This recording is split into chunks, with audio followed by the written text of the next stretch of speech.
పిల్లలకి ఈ విధంగా వెజ్ రైస్ చేసి పెట్టండి, చాలా ఇష్టంగా తింటారు. ఫస్ట్ అయితే స్టవ్ మీద అయితే గిన్నె పెట్టుకుని 1.5 స్పూన్ అయితే ఆయిల్ పోసుకున్నాను. తర్వాత క్యారెట్, వంకాయ, పచ్చిమిర్చి, ఆనియన్, టమాటో, బీన్స్ గింజలు అయితే వేసుకొని అవి బాగా మగ్గేంత వరకు కొంచెం సరిపడా సాల్ట్ అయితే వేసుకొని మగ్గనివ్వాలన్నమాట.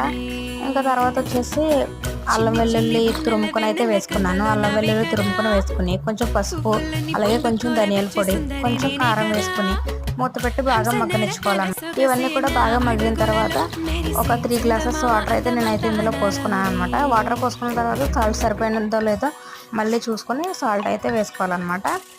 ఇంకా తర్వాత ఇక్కడ వచ్చేసి నేనైతే పెసరపప్పు, బియ్యం కలిపి ఇదే గ్లాస్ అయితే తీసుకున్నాను అనమాట. నానబెట్టుకున్నాను. అదే గ్లాస్తో 3 గ్లాసెస్ వాటర్ అయితే పోసుకున్నాను.